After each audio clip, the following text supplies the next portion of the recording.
Olá, bem-vindos mais uma vez ao canal A Lei e o Testemunho, e o tema de hoje é a supremacia papal. Mas logo após a vinheta.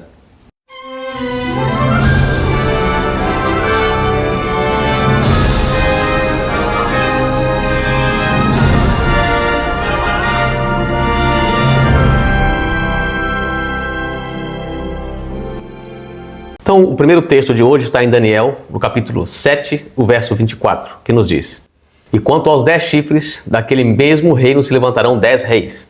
E depois deles se levantará outro, o qual será diferente dos primeiros, e abaterá a 3 reis. Aqui falando sobre o chifre pequeno, seria diferente dos primeiros, pois seria um poder político-religioso. Lembrando que os 10 primeiros eram as 10 tribos bárbaras que dividiram o Império Romano, invadiram o território romano e o dividiram. Justamente. E o chifre pequeno abateria a 3 reis. E vemos justamente que ele abateu os vândalos, os érulos e os ostrogodos. 3 reinos bárbaros. O problema é que aqui também diz que o chifre pequeno ele é diferente dos seus companheiros, dos 10 chifres. Por quê? Porque seria um poder não só político, mas também religioso. E como nós vimos nos estudos anteriores, o poder religioso de Roma, poder papal, estava também se tornando um poder político, tentando uma supremacia. E aqui nós identificamos a Igreja Católica Apostólica Romana como o chifre pequeno de Daniel 7. E aqui vamos ler no livro História dos Papas, volume 1, página 10, de von Ranke. Aqui falando justamente após o período de Constantino. Porém, a Igreja, caiu, como era inevitável em muitas situações embaraçosas, e viu-se numa condição completamente alterada.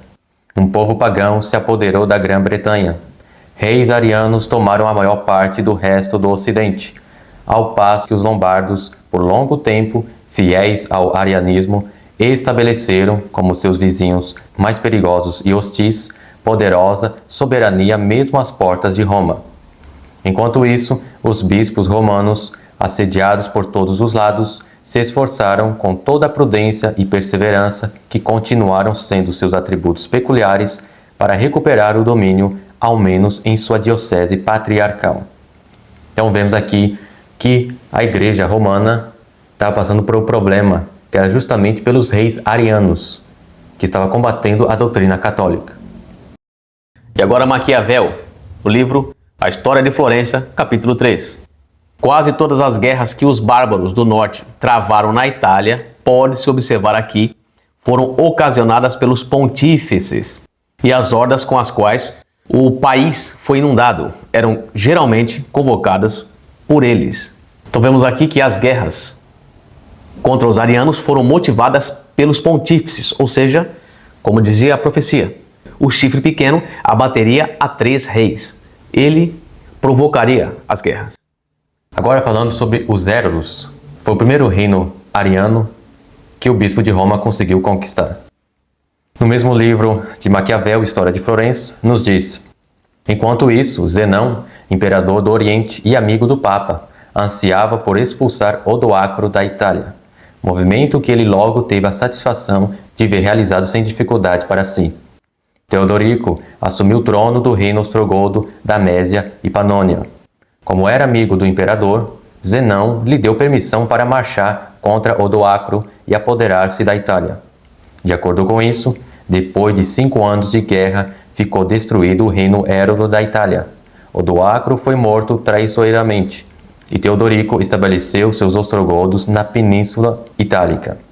Como já se indicou, era ariano e conservou a lei de Odoacro, que submetia a eleição do Papa à aprovação do rei. Os érulos foram vencidos justamente por Teodorico, que era rei dos godos. Porém, continuou o problema dos arianos. E agora Moshen, esse é o livro A História Eclesiástica Antiga e Moderna, volume 1, página 143. É verdade que os gregos, que receberam os decretos do Concílio de Nicéia, perseguiram e oprimiram os arianos, onde quer que sua influência e autoridade pudessem alcançar. Mas os nicenos, por sua vez, não foram tratados com menos rigor por seus adversários, particularmente na África e na Itália, onde sentiram, de maneira muito severa, o peso do poder ariano e a amargura do ressentimento hostil. Os triunfos do arianismo foram, no entanto, transitórios, e seus dias prósperos foram completamente eclipsados, quando os vândalos foram expulsos da África e os godos da Itália, pelas armas de Justiniano. Então, após os Hérodos em 493 e agora os Vândalos em 534, só sobrou mais um único reino que combatia o bispo de Roma, que é justamente os ostrogodos. Agora, Bauer, no seu livro História dos Papas, volume 1, página 325, nos diz: o seguinte incidente mostrará quão completamente o papado esteve sujeito ao seu poder dos ostrogodos. Como os católicos do Oriente, Justino, antecessor de Justiniano, haviam iniciado uma perseguição contra os arianos em 523, Teodorico chamou o Papa João à sua presença e lhe deu um ultimato. O Papa João devia ir para Constantinopla e pedir para o imperador Justino o fim das perseguições aos arianos. Ele não poderia voltar para Roma até cumprir esta missão. O bispo de Roma tinha que cumprir agora os desejos do rei dos godos.